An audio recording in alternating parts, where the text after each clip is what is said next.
You'll see. What has he done this time? Honestly, man. I'm so sick. You'll see. I'm so sick. Morning, dude. What's this? What is this? What's what? Try this. What is this? Race car. YouTube channel. I'm done. I quit. Distress. Stress. So you bought a race car. Yep, we bought a race car. Why did we buy a race car? I came into work and there's a race car.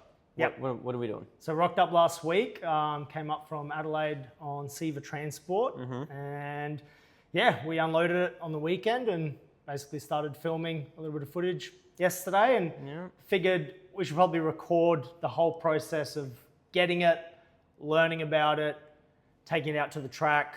It'll be nice and stressful, but it'll be interesting. It's going to be very stressful because I know very little about this. I don't know how to drive it. It took us like 10 minutes to work out how to put it into first gear. Look, as long as you don't accidentally press like the extinguish button or something, I feel like you'll be fine. So funnily enough, we nearly did press the extinguisher button trying to press the start button because it's a big red button. So I thought it was the start button. Oh yeah, like in the movies where like red means go. Pretty much. Like that. Yeah, go nice. red, That's a good little idea you had there. So yeah, that's why we're here doing this video. We'll continue making little content. It's very cool. I mean, it is very cool. Now I get to sit at my desk and look at a car. Can I make this my desk? You can't make this. I don't want to make this my desk though. It looks fun.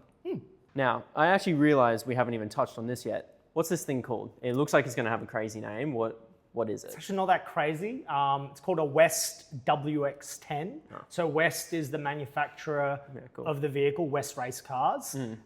There's actually very little info online about these cars, and that was kind of the other reason I thought if we make a little video series on YouTube regarding this car and the process, everything like that. When I was researching to buy the car, I really couldn't find much info on it online. So I would have really liked to watch videos like this. So I figured if someone else buys something down the track, they can watch this and I guess learn a little bit about it. But yeah, so my knowledge is pretty minimal on these. You know, a little bit of YouTube videos, there's a little bit on Facebook, a little bit on Wikipedia, but not a lot. West Race Cars, I think from what I read, early kind of 2000s, it actually started in the US, and then I think they got bought out or something changed in the ownership, and they were built in Australia. So Adelaide was where this was actually built, and their first model was called the WR1000. And that was really successful in the kind of category that they used to compete in. They were like some of the fastest cars in their category.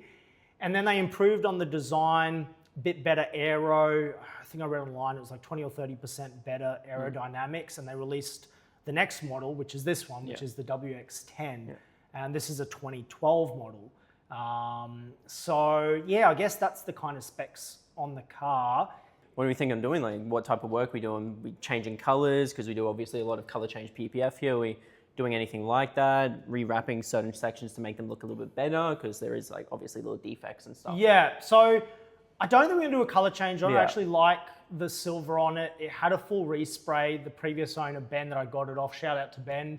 Amazing guy to deal with. The whole process has been super easy considering I bought this sight unseen. Yeah, cool. So trusting him with transferring the money for it and everything like that without ever seeing the car. Because this came from cross country? Yeah, so it came up from Adelaide. I never went down to look at it. It was just photos online. I've actually been looking at this thing for nearly a year. We were kind of looking at it online and thinking that'd be really cool to buy. But when I think back to it, you did jokingly show me a picture of this. You're like, did I buy this? And I'm like, don't do it. Yeah, and then all of a sudden, joke. All of a sudden it's here.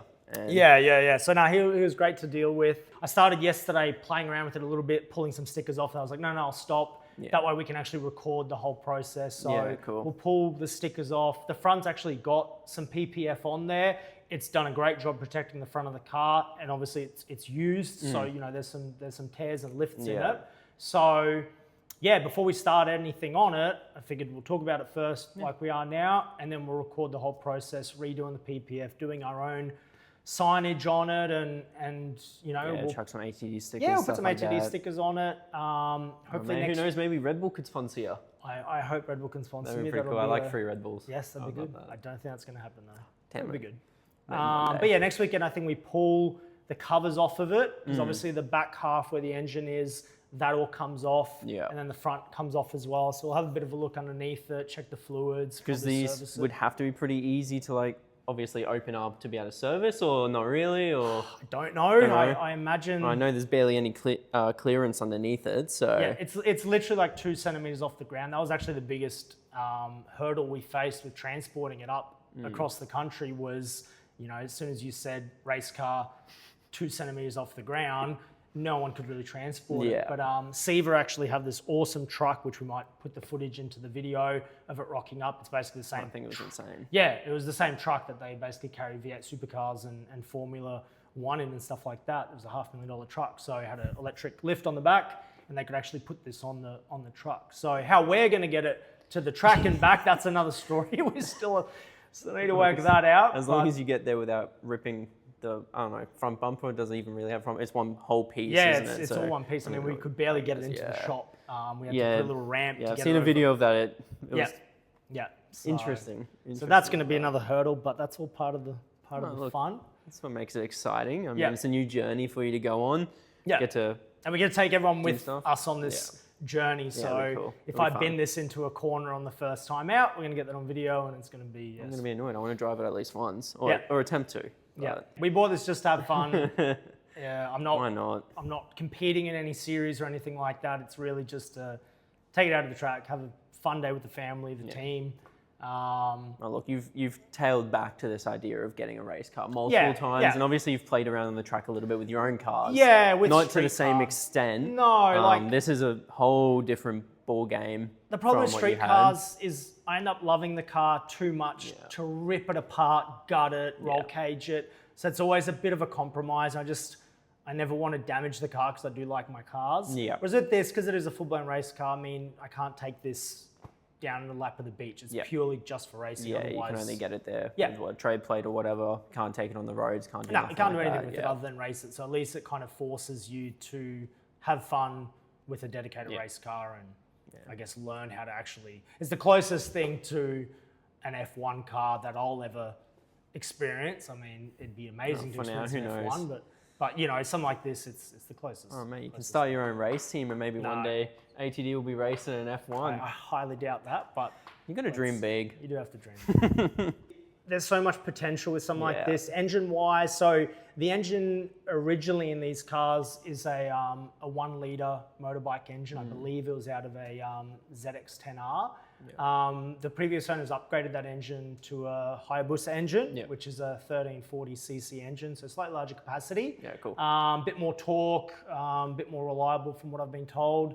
So with those engines, from personal experience, I can tell you it is more reliable. Thank you. I'm a professional in this field. I've seen you ride motorbikes numerous times. Many times. Yeah. Do you have your bike license? Something like that. See, that's actually my bike back there. Yeah, that's mine. But yeah, look, with those engines, there's just so much potential with them. It just really depends how crazy you want to go. I mean, at the moment, because I haven't even driven it, chasing more power isn't really the goal because I think there's going to be more power than I know how to really use. But down the track, a year from now, 2 years from now, really, you know, the sky's the limit with those engines. If you want to go forced induction, supercharging, turbocharging, it's still running on 98 octane fuel. So if we go to ethanol, that opens up more possibilities, especially in the summer. So it depends, I guess, you know, how crazy we want to go. I guess that will be a bit of a touch and feel kind of thing. Yeah, how you kind of go with it. Like, obviously, first time you take it out, you're going to be very lost with what you're doing in most terms of the sense.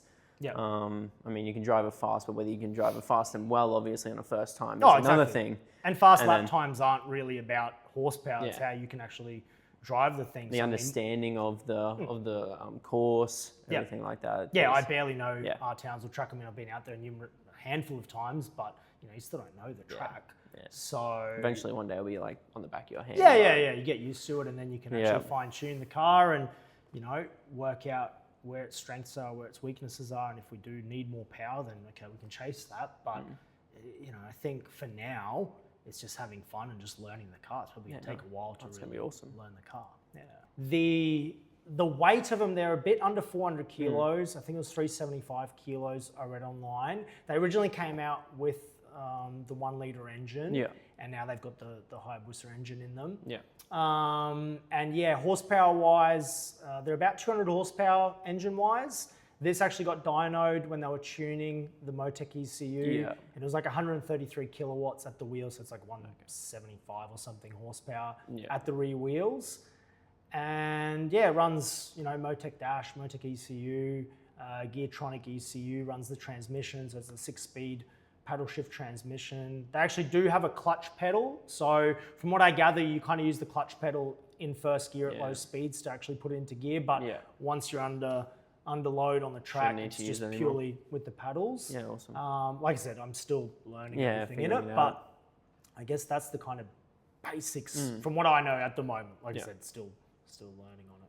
Well, this is going to be a really interesting journey to kind of go on with the team, go on with you. Obviously, this is something we've never really touched upon in the shop before.